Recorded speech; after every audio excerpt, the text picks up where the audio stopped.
Assalamualaikum, kembali lagi dengan Kolibri Ninja Channel. Kali ini saya akan membahas tentang tingkat birahi dan emosi konin, lalu faktor-faktor yang mempengaruhinya. Langsung ke topik pembicaraan aja ya. Yang pertama yaitu konin tanpa birahi. Untuk konin yang gak ada birahinya, misalnya ijoan, trotolan, tapi kadang yang trotolan sudah ada yang punya birahi ya. Lalu konin-konin ombyokan. Untuk konin ijoan itu sudah jelas sekali ya, belum ada birahinya karena dia masih anakan. Lalu untuk konin trotolan itu juga belum ada birahinya, tapi kadang ada juga yang sudah mempunyai birahi atau mulai birahi lah. Jadi dia itu beranjak dewasa. Lalu konin-konin ombyokan. Nah, konin-konin ombyokan ini birahinya itu nggak ada karena tingkat kesetresannya itu tinggi. Kalian tahu sendiri kan, konin ombyokan itu dicampur-campur. Ada yang ijoan, trotolan, jantan, metalik, betina, yang semuanya itu berkumpul menjadi satu karena telah dipikat oleh orang. Tapi ada juga beberapa dari konin ombyokan itu yang sudah berbunyi. Berarti dia itu mentalnya bagus, daya tahan tubuhnya oke, alias kebal lah. Gak gampang stres, gak gampang sakit. Padahal dia sudah pindah dari habitatnya di alam ke tangan manusia. Nah, itu biasanya menjadi parameter orang-orang yang membeli ombyokan karena lihat si konin itu berbunyi. Jadi tanggapan si pembeli itu, kalau misalnya konin itu berbunyi di ombyokan, berarti dia sehat, berarti mentalnya bagus, makanya dia langsung beli. Tapi rata-rata untuk pemain konin ketika memilih ombyokan itu melihat dari katuragan atau fisiknya. Apalagi jika menurutnya fisiknya bagus lalu berbunyi, wah udah itu biasanya langsung sikat. Nah, kunci untuk perawatan ombyokan adalah dia mau makan kroto. Karena selain baik untuk kesehatan, kroto itu juga menjadi patokan yang utama untuk konin setting lomba. Terus untuk tingkat stresnya itu bisa diatasi dengan cara perawatan yang baik atau pemberian vitamin secukupnya, dan jangan lupa untuk diembunkan karena pengembunan bisa menghilangkan stres. Kalau stresnya udah hilang, dia akan sehat, akan kembali lagi birahi dan kembali berbunyi. Lalu yang kedua adalah konin mulai birahi. Konin yang sudah mulai birahi biasanya sudah mau merespon bunyi dari konin sejenisnya, terutama dari lawan jenis. Hal ini bisa ditujukan oleh konin trotol yang sedang menuju ke dewasa atau lepas trotol. Lalu sama konin metalik. Tentunya si konin harus sehat dulu ya, dan tingkat stresnya udah hilang. Lalu kalau untuk mental, kalian bisa melihatnya dari tempat di mana si konin itu berbunyi. Biasanya konin yang belum bagus mentalnya itu pilih-pilih tempat kalau mau bunyi, teman-teman. Nah, maka dari itu kalian menggantungnya jangan di satu tempat ya. Coba pindah ke depan, ke tempat yang ramai. Jangan di belakang terus di tempat yang sepi. Nanti mentalnya nggak akan tumbuh-tumbuh, teman-teman. Yang ketiga yaitu konin birahi di level medium. Pada tahap ini bisa dicirikan dengan konin berbunyi dalam durasi yang relatif panjang. Lalu kicauannya bervariasi, dan dalam segi fisik dia akan berbunyi cenderung tegak. Faktor-faktor yang mempengaruhi ini tentunya adalah kesehatan, lalu vitalitas, mental, memori kicauan, lalu tempat yang nyaman untuk berkicau. Yang keempat adalah konin birahi di level tinggi. Nah, sudah diketahui ya bahwa birahi itu adalah kesiapan untuk kawin baik dari segi usia, kesehatan, psikologis, dan metabolisme.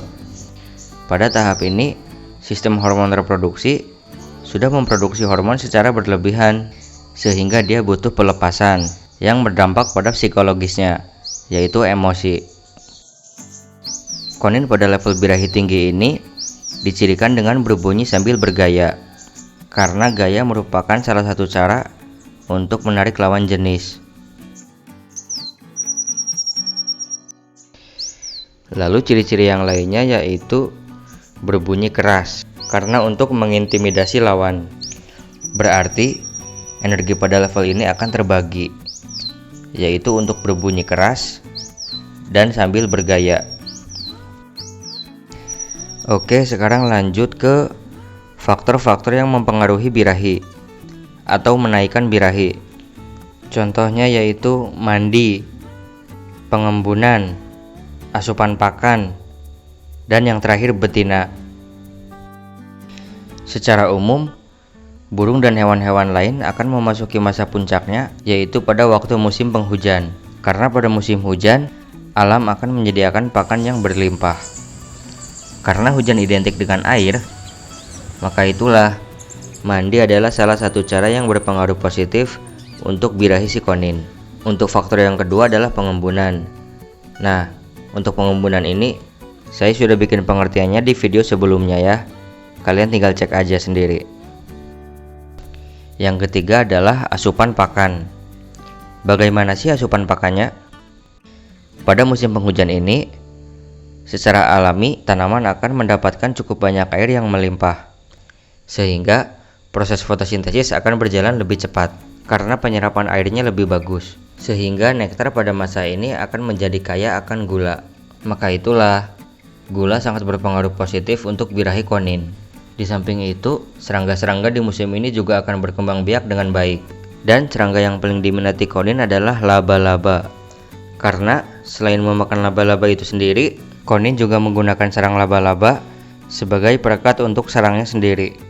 Maka itulah, laba-laba juga berpengaruh positif untuk birahi konin. Jangan tanya kroto ya, karena konin di hutan tidak makan kroto. Lalu yang keempat adalah betina. Pengertian birahi sendiri itu kan kesiapan untuk kawin ya, dan kawin itu kan sama betina. Jika tidak ada betina, maka si konin itu akan birahi kepada siapa saja. Bisa ke konin jantan lain, bisa ke jenis burung lain, bahkan bisa ke pemiliknya. Bisa diambil contoh misalnya untuk konin rumahan yang single, lalu pakannya kenceng, tinggi ya, emang dia gacor. Cuman gacornya itu karena birahinya terlalu over, birahinya terlalu tinggi. Jadi misal dia digoda sama pemiliknya, dia akan merespon. Disiul misalnya, dicetrekin, dia akan senang meresponnya karena birahinya terlalu tinggi. Maka dari itu, alangkah baiknya kita sediakan betina agar birahinya bisa tersalurkan. Oh iya, untuk artikel ini saya belajar dari Rumah Liliput. Kalian bisa search sendiri FB-nya, yaitu Rumah Liliput. Oke, untuk birahi mungkin cukup ya. Sekarang lanjut ke emosi. Emosi yang saya maksud di sini adalah emosi marah ya. Emosi untuk bertarung. Yang pertama tentunya tanpa emosi atau belum ada emosi. Biasanya emosi itu dibarengin sama birahi teman-teman. Jadi untuk burung yang belum birahi itu rata-rata juga belum emosi teman-teman. Sehingga jiwa untuk mempertahankan wilayahnya itu juga belum terbentuk. Malah sebaliknya, dia akan takut ketika konin lain datang. Takutnya di sini bisa dilihat dari si konin diem ataupun bisa juga lari. Karena si konin itu belum punya emosi rasa marah, sehingga dia tidak bisa melawan. Yang bisa dia lakukan adalah diam, pasrah, dan biarkan wilayahnya disinggahi konin lain. Kalau nggak diam, si konin itu akan lari karena dia takut dan belum bisa melawan, sehingga dia memilih lari. Contohnya yaitu konin hijauan. Tapi tidak semuanya konin hijauan nggak punya emosi. Saya pernah lihat punya temen itu masih hijauan tapi udah ngobrak-ngobrak karena dia settingannya tinggi. Kroto doyan, laba-laba doyan. Jadi nutrisinya itu berlebihan, sehingga akan terjadi birahi dan emosi yang belum waktunya. Lalu yang kedua adalah emosi tingkat medium. Biasanya emosi inilah yang sering dicari-cari oleh para pemain lomba. Karena untuk di level medium ini emosinya tidak terlalu tinggi, tidak terlalu galak, dan juga tidak terlalu takut. Jadi pas gitu. Sehingga ketika disandingkan dengan konin lainnya, dia ada emosi, cuman nggak sampai pengen berantem, ngejar-ngejar. Akan tetapi emosinya itu dengan kicauan, dengan suara lantangnya. Terus beda lagi kalau misal dia emosinya habis, dia akan diem, kadang loncat-loncat. Untuk yang diem itu menandakan dia pasrah, takut, pasrah. Lalu untuk yang loncat-loncat itu, dia menandakan ingin pergi karena saking takutnya. Terus yang ketiga yaitu emosi level tinggi. Nah, untuk emosi tinggi ini biasanya mentalnya terlalu over, terlalu tinggi gitu, terlalu berani dia, sehingga pengennya berantem mulu, ngejar-ngejar, ngeruji. Ya kalau ibarat orang mah dia itu rese lah, suka bikin onar, suka bikin gaduh, bikin masalah, pengennya berantem mulu. Lalu untuk kicauannya itu kalau nggak ngerecek, dia mengeluarkan nada dengan penekanan yang keras, nembak-nembak. Akan tetapi dia banyak jeda. Lalu faktor-faktor yang mempengaruhi emosi itu adalah penjemuran, pengkerodongan, yang ketiga asupan pakan, lalu yang keempat sparring. Kenapa penjemuran bisa dianggap menaikkan emosi? Kembali lagi ke sifat alami si konin. Di alam, udara panas yang berlebihan atau bisa dibilang musim kemarau, ketersediaan pakan akan berkurang dan sangatlah terbatas, tidak seperti musim penghujan. Akan tetapi, mau nggak mau si konin harus tetap makan, sehingga dia mencari ke beberapa daerah yang ditinggali konin lainnya dengan cara memberanikan diri, yaitu bertarung. Dan bertarung itu memakai emosi demi mendapatkan makanan yang terdapat di wilayah konin lainnya itu. Contohnya, misal ada konin lepasan, dia terus nyamperin ke kandang konin kita. Ya dia itu cari makan karena lapar dengan cara memberanikan diri. Maka dari itu, istilah penjemuran bisa menaikkan emosi si konin. Lalu yang kedua, pengkerodongan. Kerodong itu sama aja dengan batas teritorial. Maksudnya, kita melatih agar si konin tahu bahwa wilayah kekuasaannya ya sesangkar itu. Ada makanan, ada minuman, lalu ada tempat mandi juga. Ketika dia nyaman dalam wilayah teritorinya, maka dia akan tenang dalam penjagaannya. Dan ketika naluri si konin merasakan bahwa ada pendatang yang mendekatinya, maka dia akan memperingatinya dengan cara berkicau dengan lantang untuk menunjukkan bahwa itu adalah wilayah kekuasaannya. Inilah yang sebenarnya terjadi di gantangan ketika konin jantan bertemu dengan konin jantan lainnya. Mereka akan saling berkicau dengan lantang untuk mempertahankan wilayah mereka masing-masing. Dan wilayah itu adalah sangkarnya sendiri. Tentunya ini terjadi dengan emosi yang pas, tidak terlalu tinggi dan tidak terlalu rendah. Jadi kerodong itu berpengaruh untuk menaikkan emosi. Lanjut yang ketiga yaitu asupan pakan. Asupan pakan yang bagaimana sih yang bisa memicu emosi si konin? Yaitu pakan yang bertekstur keras. Di sini perbandingannya antara kroto dan laba-laba ya. Karena laba-laba mempunyai tekstur yang keras, maka selain menaikkan birahi, laba-laba juga bisa menaikkan emosi.